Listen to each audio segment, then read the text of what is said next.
Good morning and welcome to today's Governance Evaluator webinar. Thank you for joining us. My name is Yanine and I'll be your moderator for today.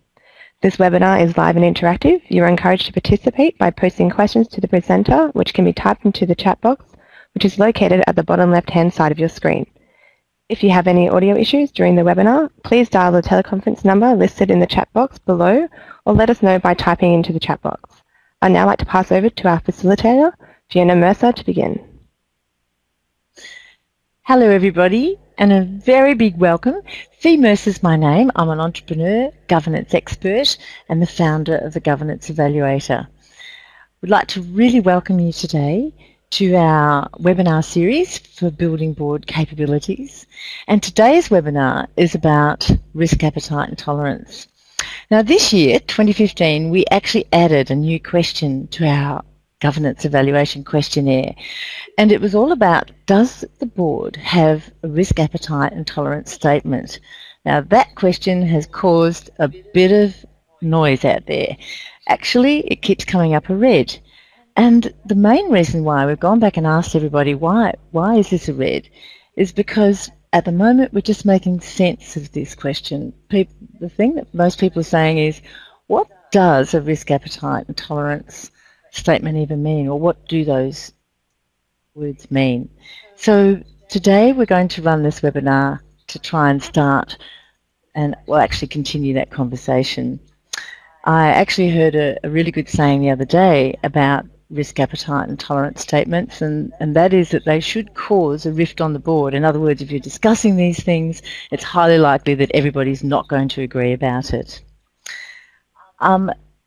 This is such an important and interesting topic that we've actually been requested that we start a LinkedIn group after we finish this webinar. So we'll make sure that we invite you all to come to that as well, to continue this important conversation.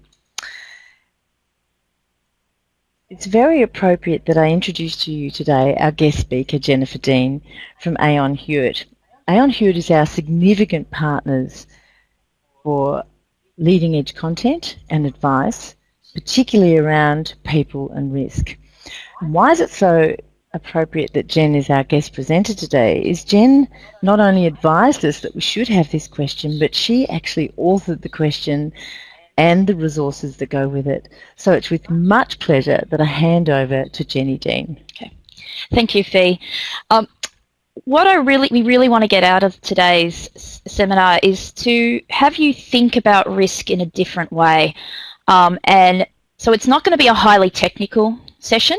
It's going to be more looking at conceptual and trying to prompt the way you think around the board, the type of discussions you need to have as a board in regards to your organisations.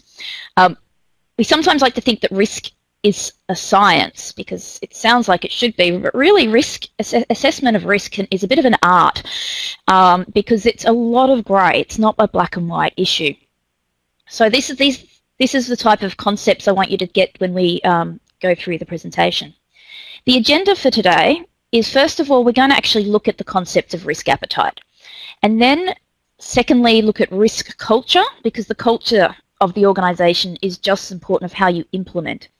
And thirdly, we will look at the risk maturity, and in that section we will give you some insights into from our global Aon surveys about the risk maturity of organisations, particularly broken down into the industry sectors of the not-for-profit and healthcare areas. So I understand we have quite a lot of people on the webinar who are from those particular industry sectors. So, firstly, risk appetite. It's really important to understand that risk is not negative. We all seem to think, when we think of risk, we think it's a bad thing, we have to avoid it. And this is where it's really important to think that actually risk is an event or non-event or non-decision that could stop you reaching your strategic objectives. So the important thing to understand as an organisation is that if you don't take risk, you will not reach your strategic objectives. So it's that link between strategy and risk that that's why risk needs to be that conversation that happens around your strategic direction. I do love this quote from Christopher Columbus. It says, if you don't lose sight of the shore, how can you actually ever cross the ocean? So if your goal is to get across the ocean, you have to actually take that risk and set out. And then that leads into, what do all these terms mean? Fee's already just said to me, everyone says, well, what does risk appetite mean? What is risk tolerance? What's the difference between risk appetite and risk tolerance? And there's actually a third term that you may have heard out there, which is risk capacity. So the other aspect is, as I've done my research or looked into what people are saying out there in the industry, there is no consensus of how these three concepts work together. In some diagrams you see risk capacity as being the bigger, and it drills down into risk tolerance. In others you see risk capacity, you have risk tolerance at the top, drilling down. So that's why I've decided, instead of looking at it from that perspective in the order they need to be considered, let's look at them individually about what they mean. The first thing is risk capacity. Risk capacity is the risk that you can afford to take as an organisation. You can also think of these concepts in relation to your personal life, if that helps, about what are the risks you can afford to take based on your financial situation. So those that have more cash flow, those that have more access to a debt facility, you have the ability to take on greater risk in your organisation. Then we move down to risk appetite. This is the risk you need to take to achieve your objectives. So therefore we call this the strategic assessment of risk. What risks do you need to take in your organisation to achieve your objectives? That's really all it is. Now it sounds simple, and when we get to the next few slides, we'll start to drill that in, and it will become, it's actually quite hard to articulate. But the concept itself is quite simple. And then you have risk tolerance, and that's the risk you prefer to take. And this is our mental, how we feel about risk. And a lot of us are naturally risk adverse. So Fee mentioned before that there's usually a lot of conflict around the board around what the right risk appetite statement is, and that is because we all bring our own personal risk tolerances into the room, into that discussion. So it's worthwhile thinking about that and saying, am I bringing my personal risk tolerance to this discussion, or I'm actually having an open conversation about the risk the organisation needs? Now, you might say there, what happens if the risk appetite is a lot higher? You need to take on a lot more risk than you actually prefer to take and feel comfortable taking. And that actually is where that tension is. Your risk budget is that middle circle where the three intersect. And that's the sweet spot and how you can articulate it. One thing about risk appetite is you can take on a lot of risk, but then control that risk down to your risk tolerance. So another definition you may also hear of risk tolerance is the risk threshold you have after implementation of control. So that way you can see how risk appetite and tolerance are linked, because you need to take risk to achieve your objectives, but then you control that risk to a level that you're comfortable with. And so I want to talk about this concept of control, because sometimes risk discussions become very theoretical, and you're like, what is your risk in a perfect world where you have no controls? Well, that's not true. There are controls all around us. So your risk appetite will be influenced by your ability to control that risk. So this quote here, we always hear we've got to diversify, or we need to spread our risk. Well, that's not necessary if you can actually control what happens in that basket.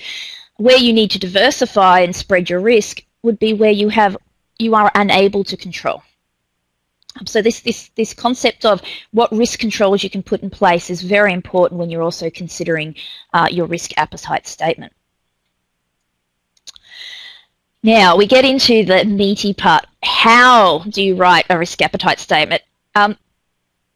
No one's got this right yet, and I'll be honest about this. The people who are the most advanced are probably the banks and the insurers, because they've been required to do this by the regulator.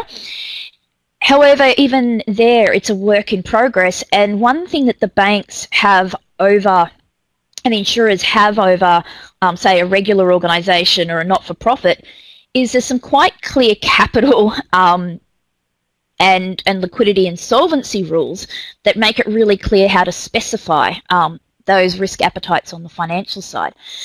But risk appetite is not just about financial risk, and I think this is very important to understand, that when you're looking at a risk appetite statement, you can't actually just say, we're risk averse. Well, are you? How does that link to your strategy? You may be risk adverse in some areas, and then in other areas you actually want to be quite risk-taking.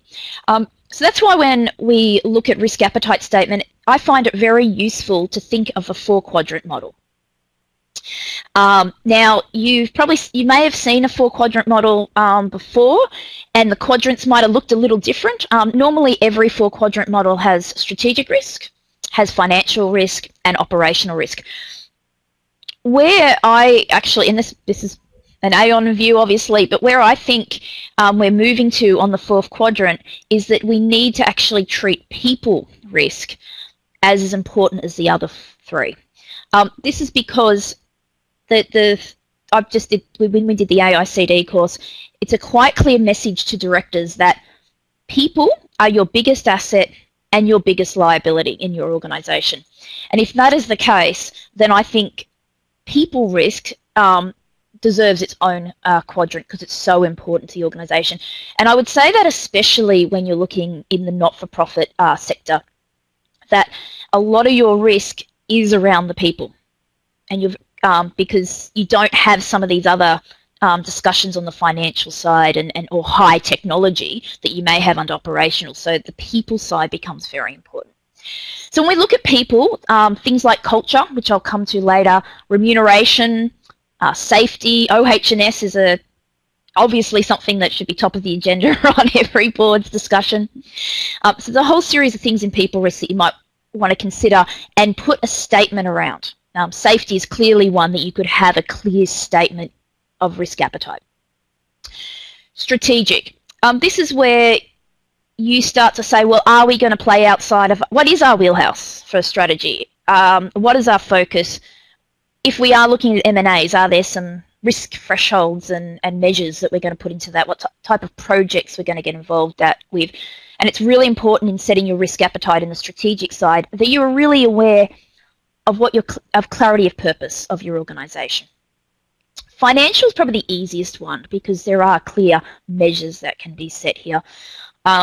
Solvency is fairly obvious. In fact, you should have something for solvency in most organisations. And then this is things like debt levels that may be a concern, things like that. And then there's operational.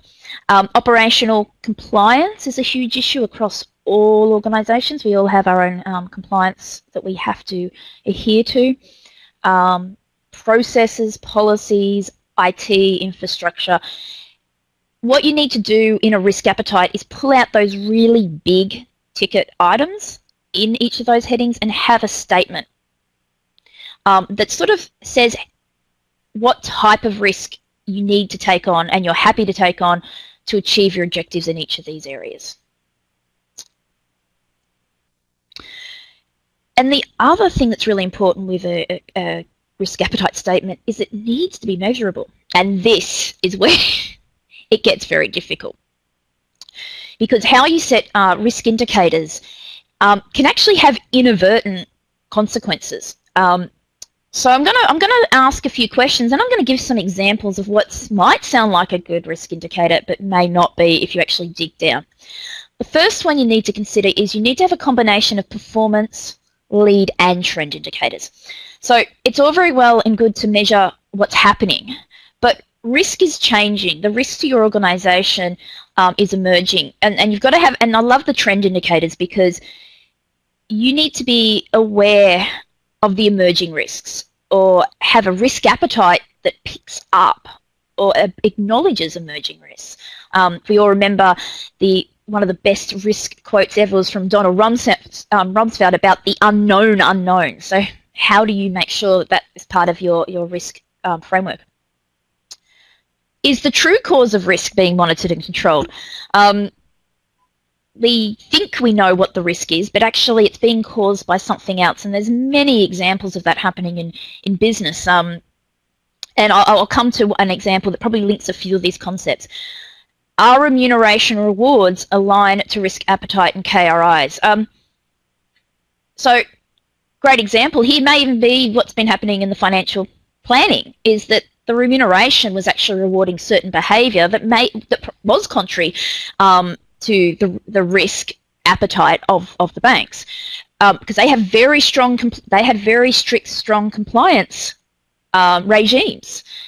We're very, tightly monitored. Yet the way remuneration rewards work encouraged behaviour that was opposite. What's the impact on decision making? It doesn't matter what you put in your risk statement if the decisions you are making as an organisation don't match it. So your real risk appetite is revealed in how you make decisions. So if you say I'm risk taking, and we need to grow the business, but most of your meeting is on financial issues and cutting costs, I would actually argue that your risk appetite, the way you're behaving, is different than what you're saying. And are the right behaviours and culture supported? Now, we're going to go into that a bit further in the next section. And the last thing, is it achievable based on ability, control and resources available? So I'll give two examples of KRIs. The first one is no reportable compliance breaches. We're all risk averse when it comes to compliance. It's actually very natural to be risk averse for compliance, but maybe not risk averse for other areas. No reportable compliance breaches sounds like a great KRI. However, does that then impact on people's behaviour that they stop reporting the compliance incidents within your organisation? So you can see there that actually setting what seems like a very reasonable indicator can actually cause more risk into the organisation because it changes people's behaviour in the wrong way. Another one is, and these are quite genuinely great things, you don't want compliance breaches. The other one is deaths. We have a safety culture that we're going to have no deaths of employees. Now, it's a great goal, but that's not a risk appetite statement. That's almost like the nirvana, because in order to achieve that, you almost need to have another employee standing there watching an employee. Imagine the cost to actually control to achieve that KRI. You can have a KRI that says we're on a journey to no deaths, and that indicates the type of controls you put in place. But by actually stating our goal, KRI is to have no deaths, you're never going to put the resources in to actually make that happen. So I think it's just worth considering. This is why this is such a difficult issue. And we just touched on it before, that you can't eliminate risk. So you only have limited resources in your organisation, and any time you try and mitigate risk or control risk or avoid or transfer risk, it has a cost. So I want you to think that you've got to think of these three things together at the same time. You can avoid a risk. That means you may not meet your strategy or have to revisit your strategy. To control risk, you need to spend money, whether that be people, whether it be technology. There is always a cost to risk control. And that sort of ends the first section. Fee, is there any questions that have come up? Yes, I think one of the most common questions that's coming up is around that not-for-profit area. Do risk statements look different in the not-for-profit area to the commercial or corporate area? Are there different things to take into account? Yeah, I think one thing that's really important to understand is that a risk appetite needs to match your strategy. Okay, so clearly a not-for-profit strategy is different than a corporation. Yes. But even within the not-for-profit space, they will look quite different because your strategies are different. The high-level risks categories are the same, but the emphasis and the prioritization is different. People, I mentioned people. You've got a lot of volunteers in the not-for-profit space, which is different from an employee space. So the risks involved in volunteer is very important to look into that people appetite. Under financial, I know I might have growth and profit and those type of things under a commercial organisation. Fundraising and access to funding would be a key element of a not-for-profit. So not the high level categories, but the way you prioritise and how you think inside those categories, yes. And Jen, do you think that it's as important for a not-for-profit to have a risk appetite and tolerance statement, or to at least go on this journey of understanding how to make one, as it is for a large corporation? Yeah, I don't think it needs to be as sophisticated. So I mentioned that the banks have these really sophisticated key risk indicators and they measure them and they're quantifiable. I'm not talking that, but to have a simple articulation of acknowledgement of the risks to deliver your strategy and what you're going to do to mitigate them, and actually have a discussion around the board and acknowledging that there are trade-offs is really important from any organisation. Yeah, that makes sense. That's good. Okay, now moving on to risk culture, and it wouldn't be a presentation from Aon if we didn't talk about people. And I think I've already raised this a few times, is that nothing happens in our organisations and nothing happens around risk unless you consider how decisions are made, how people behave, and what is driving that a lot of times is the beliefs. So you can see here, we think culture is when beliefs, behaviour and decisions actually blend. Interestingly, as you know, around a board, same things for an organisation as well as a board. You have a board culture and you exist to make decisions. So it's very clear.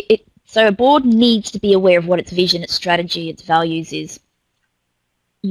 Everybody needs to behave in line with those values, and we need to make decisions that actually support that.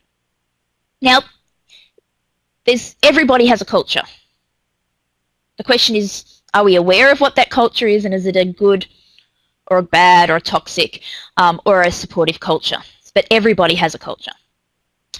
So we've done a lot of research globally in the culture area, and notice that I'm not saying risk culture, because you hear risk culture and I go, well, risk is just a part of the broader culture, because we've talked about risk being how you deliver strategy. So therefore risk is just a subset of just culture in general. You can see on this slide that what we've done out of our culture work throughout the globe is looked at what high-performing companies, what their culture actually looks like. And a high-performing company in this context is, this is an American study, it's a shareholder return, and people that employees have higher than average employee engagement, and also they have higher recognition of company performance. So you can see there's some clear aspects of culture across all high-performing companies. They're decisive, they're long-term oriented, they're proactive, they're open, they're people-oriented. But what I really want to emphasize here is that if your strategy change, not every company has the same strategy, and you actually need a culture to deliver your type of strategy. And that's where the risk culture comes in, because we just talked about your risk appetite being linked to your strategy. And so then if we look at across the top here at the difference between an innovation strategy versus a cost-based strategy, there's quite clear differences. A cost one's very enterprise-focused. There's results orientation where you're looking at innovation. They're risk-taking. Notice the risk-taking. I think that's really important. So that's clearly part of their risk appetite. Proactive, growth-focused. So what I'm trying to say here is not that there's a good and bad culture, there's the right culture that you need in your organisation to deliver your strategy. This shows you that an evolution, and this is focused on risk culture, particularly safety, of how an organisation can evolve. And you can look. I'm absolutely sure that none of you are in the pathological category. I mean, that's just that. Who cares? But we could probably all think of organisations, though, that from the outside looking in, that we're in that category. But a lot of us start out reactive. You know, every time when something happens, then we fix it. And I'm sure you can all think of circumstances in your organisation like, oh, yeah, actually, that may be our reaction to risk. And then you evolve, and then you put, well, no, we've got to put controls and systems in place. And a lot of that's compliance-driven or safety-driven or H&S-driven. It's not above, the bar's not higher. Then you get to the proactive. And actually, we're all on this journey. I would say not many organisations are in the generative, and I'll actually show some data when we get to later about risk maturity, our risk maturity results. But organisations have been slowly moving between the calculative and proactive. So I'd say most people are still in that middle box, moving into proactive. So we're all on this journey together. So the question is, well, how can you measure culture? So I just wanted to show you a little bit of what Aon actually does to help organisations measure culture, and it's more a gap analysis against certain characteristics. Sorry, this is so small. I'll actually look at the second box down the bottom. That is where we've surveyed the staff and management and executive to say, to achieve your objective, what type of culture do you need? That's the green line. That's the desired culture. And then you ask the staff, what is the current culture of the organisation? And you can see that's the blue line. And you can see there's a huge gap between what people think the current culture of their organisation is against what they need. The other thing that can be really interesting is you do this at different layers of the organisation. Ask the board and the executive team, what do they think is their current culture? And then you can ask your staff what they think the current culture is. That can be very informative because the perception at the top can be very different to what's really happening and what's actually happening on the ground. And that can be very confronting for executive organisations. So that's sort of the end of the risk culture section. Timing for me to actually ask you another really interesting question that someone's put up about the section you were just talking about. So the question is it plausible for an organisation to be at different points on the previous step graph, you know, the previous graph that you had, That one. for different things? For example, hospital safety for patients may be far in excess of their financial risk activity. So I think that's a really interesting question. Does that yes, make sense and that links to when we said risk appetite is not uniform earlier either. So it makes sense that you would be putting more resources and effort into the areas that are more strategically important for the organisation. I think where you make that jump as an organisation up the line is when you realise that you're doing that. So if you're just, you know, you've concentrated on safety, but now if you as a board have recognised that you're prioritising safety over financial controls because it's linked to your strategy and doing proper resource allocation, that actually means as an organisation you've moved up the line because you're actually having that clear discussion and that clear awareness of the broader picture. But it's absolutely natural that in organisations that you are going to control what is right in front of you and what is most important or might have the biggest reputational issue first.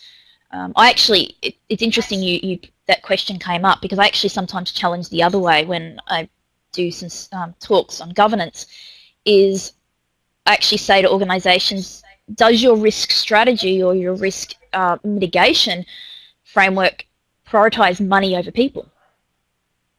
And the reason I say that is because sometimes good the fraud controls yeah. and the bank account controls are more tightly monitored than safety and culture and people's mental health. It's great the hospitals have got, I think they've got that balance right actually. But in other organisations, not-for-profits in particular, you can see that they inadvertently are prioritising saying money's more important than people. So Jen, another quick question then is, as you've pointed out so clearly, culture is so important in relation to your risk appetite and tolerance. So is it advisable to actually put in your statement the kind of culture you're after, or should the statement match what's really going on and therefore create the culture you're after? How does that work? Good question. I'm just sorry if I go forward a slide. So what's really interesting is if you look, and it's a bit small for me, but if you look at some of the characteristics down the side, you do have, you need to know where you are. I think putting into the risk appetite statement where you want to be on that continuum of some of these characteristics. So where you want to be from a cultural perspective is really important, and how that makes sense. How you're going to measure that too, because once again, a risk appetite statement needs to have some form of measurement. But saying where you want to be on some of these key characteristics that are vitally important. So not all these characteristics would be important to all organisations, but the ones that you think are the most important, I think could go into a risk appetite statement. Oh, that's great. And that leads to the next question, which just quickly is, this statement, if well written, is something that all staff should read and see and be a clear message from the board to the staff. Yes, is that right? So, is that what you're saying? Permeating out to have a risk culture and to have the appetite. The key about the appetite, it is a very simple, instead of have the big risk frameworks and control programs that we know exist in organisation, the appetite statement is this simple 1 or 2 page document that everybody can see. And in their language. So that's the goal of it. That's good. It just articulates at a very high level what type of organisation we want to be in regards to risk. I think that's fantastic. Yeah, I like that. That's good. Thank you. Okay. So moving on, I know the next question will be, well, how do we stack up? This is all great in theory, but what's actually happening out in the industry? And this is where I'll bring it all back and say everybody's on the same journey with regards to risk. We're all having these conversations. I mean, even the questions I've been asked today, I've been thinking, and it's even prompted my thinking about, oh, that would be interesting about how you put culture into a risk appetite statement. So these conversations, they're really great to have ongoing conversations with your peers, around your board, similar organisations, just to keep this whole art of writing these risk appetite statements evolving. So as I said, it's a relatively new area. So if we move into risk maturity, globally, Aon Risk Services, I should say, partnered with the Wharton School to come up with a way of measuring and evaluating the maturity of organisations' risk management practices, with a clear link to it driving performance, i.e. that link we said between strategy and risk. There were some really obvious findings that came out, and you might sit and go, well, that seems inherently obvious. There is a direct relationship between the higher you have your risk maturity is in your organisation, the better financial performance you have. That's also because of what we talked about smart strategic resource allocation and minimising the risks that will have the biggest impact on your strategy. There is ongoing evidence of a relationship between the stock market, actually, interestingly, and this probably was quite obvious in the GFC, that the stronger your risk maturity is, the better able you are to do with shocks that happen. And there was a big discussion about the lack of risk maturity that actually existed in the industry, despite probably the really tight compliance programs that existed. I really want to look at point 3 based on who we have in the audience, that there is a clear correlation between the more involved the board is with regards to risk issues and how the actual organisation risk practices. So in the past, there used to be a focus on operational risk. That's management's responsibility. Management needs to do the controls. The board was a bit removed. As you start to have this more enterprise view of risk and the linking of risk to strategy, it's very important the board is involved. And if the board sets that risk culture, that risk appetite, and that means the organisation as a whole has a more mature risk practice. And there's also some findings here around the more you're able to measure and quantify these risks issues and do scenario planning and actually do this in a more quantitative manner, that it can help with the forecast. Now that's probably more a shareholder analyst analysis and probably not as relevant for the people in the room, but I think that's a really interesting finding as well. So what does that mean for the industry?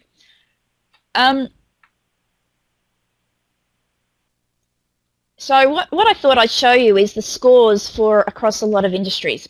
And in particular, I'm going to find it, healthcare. There it is. So if we look at healthcare, it's sort of in the middle. But the not-for-profits, unsurprisingly, because they're usually more volunteer, not as sophisticated, are probably one of the lowest scores.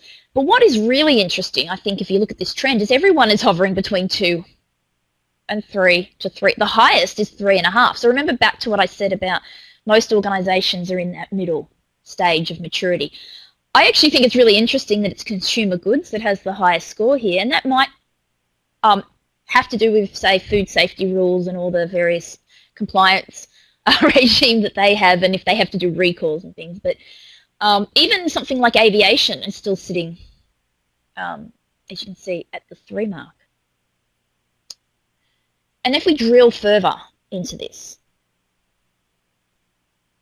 so we can see here that there's a whole series of questions that build up to the score between 1 and 5. And this is about, I've pulled out the boards, the board-related questions in particular for this presentation. So we can look at where the board's involvement sits. And these ones you can see are tending more to the 2s. There's actually quite a low maturity when it comes to the board involvement. So you can see, and this is across all, the global average is sitting there. I think it's really interesting, the 4th one down, board roles and responsibilities, that there is not, in many organisations, there's not that clear delineation between what the board is responsible for and what management's responsible for, what delegations, and it all being formalised of who is responsible for what in your risk management framework. So if you want to take away something today beyond some of the conversations we had about risk appetite, think about in your organisation, is there a clear articulation of the board's role in regards to risk and management's role in regards to the implementation of the risk management framework? Because you can see that is a clear area that needs improvement across all organisations. And you can see the last one as well, the alignment of objectives. That's back to that, the risk appetite linking to strategy. So that's a clear reflection of the lack of maturity around risk being linked to strategy. Okay, now moving on to risk culture. So these are the measures around culture. Again, these are quite low scores. To get the averages we saw on the first page, that means that a lot of the process type questions scored quite highly. But as we're seeing, it's the ownership, accountability, the board level risk culture questions that are actually dragging the average down. So I really like that empowerment one there. We talked about incentive structures and performance expectations. So is the way you reward people in your organisation, it could be money or otherwise, actually aligned to your risk culture or the culture you're trying to have in your organisation. And you can see that that's quite a low score across all organisations, and particularly the not-for-profits have quite a low there. And it's interesting because we know not-for-profits don't typically have high paid structures or high performance bonuses, so it's not going to have that same. It's more that how do you empower your workforce and volunteer workforce in this sense, because you have a lot of, how can you empower your volunteer workforce if you're not actually paying them to have the right culture?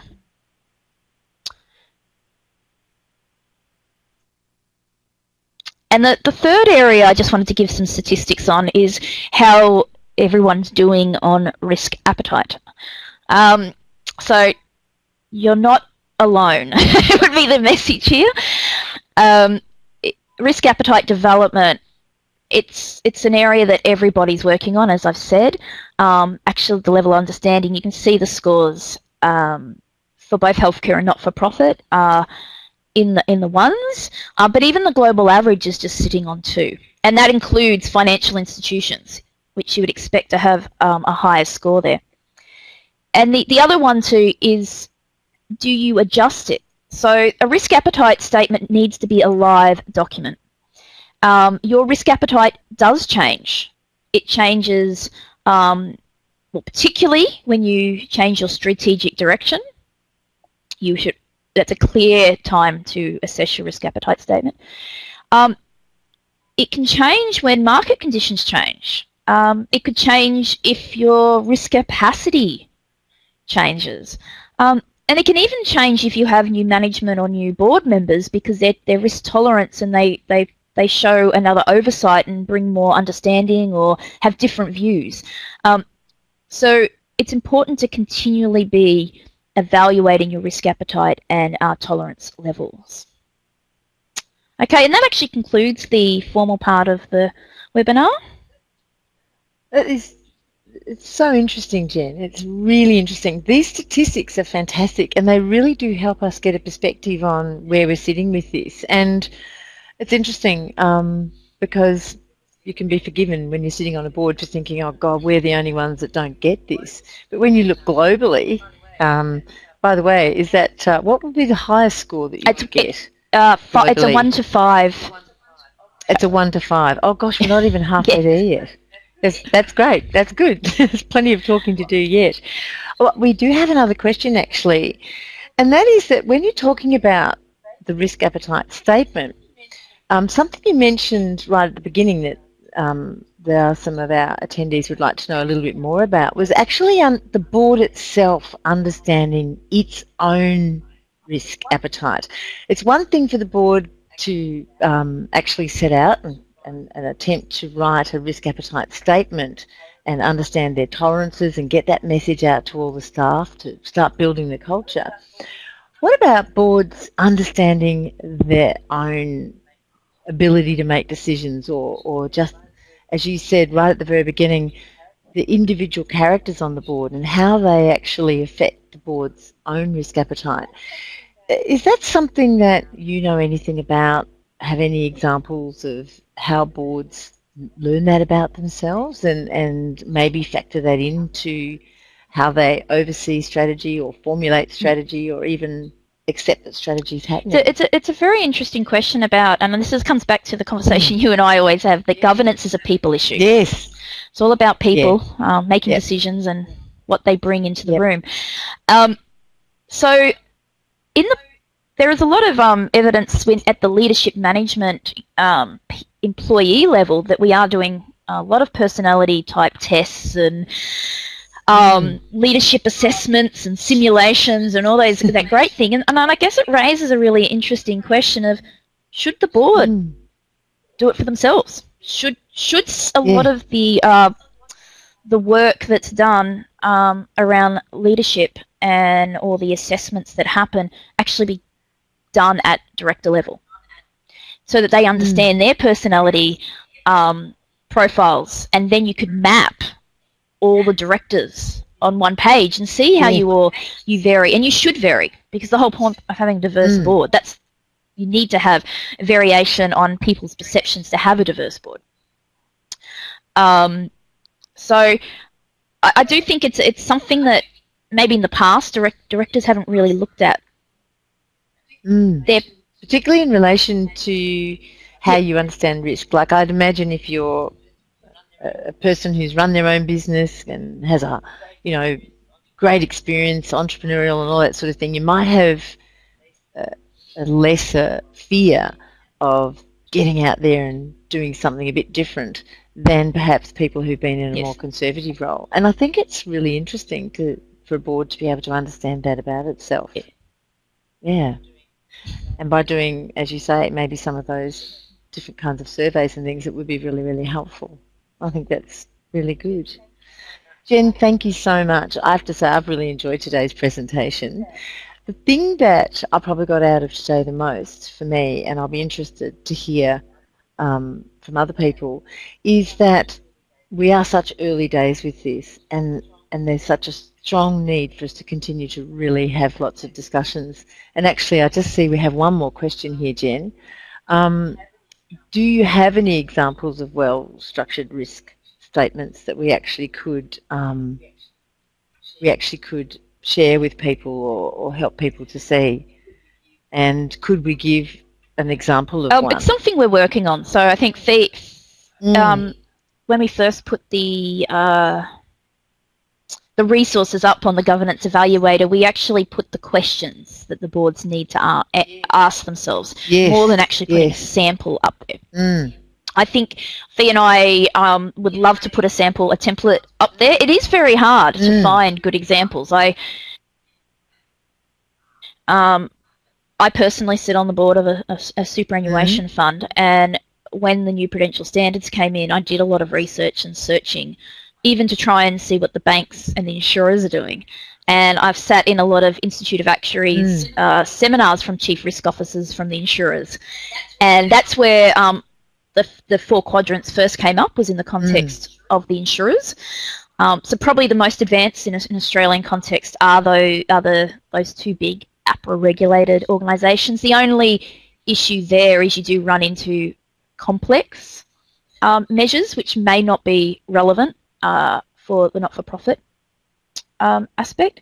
And healthcare, it might be too complicated, but even then they're not that great in articulating risk appetite. And so I think, yes, this will be evolving, and we will try and get a template together based on working with our Aon Global Risk Consulting team internally about what they have from global as well. So one area we haven't quite done is actually reached out globally, but in Australia it's actually the best examples would be the banks and the insurers.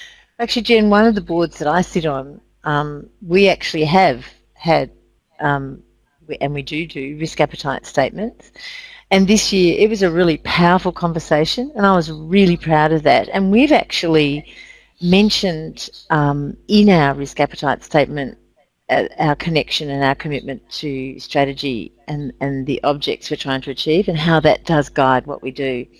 So I actually think a good starting point is for people to, or for boards or organisations to actually mention in their risk appetite statement about their own strategy. And that actually really helped us. That sort of like cemented it for us, and we felt that was a really good message to send down to send out to all the staff.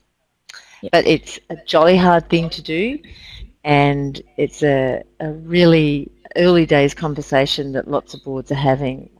But I guess the message for today is, do not be afraid to have it, and we're certainly here to continue the journey with people and try to get some more information out to everybody that might be helpful. So that's good. So that's the end of all of our questions for today. Now, there's quite a few questions about the resources from today. Yes, the PowerPoint is going to be available. For our clients who actually are registered on the platform, this will become a video and be up on the platform.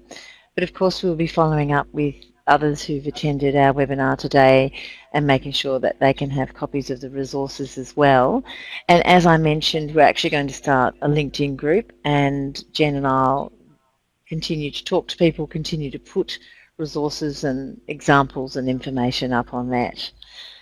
So Jen, I just want to thank you so much. You've done a lot of research and given us a lot of insight into this subject today. I think you've made it really clear to all of us. It's the beginning of a long conversation, and I think one that we all really look forward to. I particularly enjoyed hearing about the connection between strategy and culture, and how that, how your actual strategy does drive your culture, and how we as boards can go, okay, well, we need to try and articulate that in our statements. I'm particularly looking forward to seeing some of the resources that I find with you, and looking forward to the support from Aon in producing some of those. Yeah. So I want to thank Aon as being a fabulous partner to Governance Evaluator, and I want to thank everybody so much for attending our webinar today. And I look forward to continuing to keep in touch with you all, and hopefully continuing some really interesting resources that answer some of the questions we've been asked today. So thank you very much.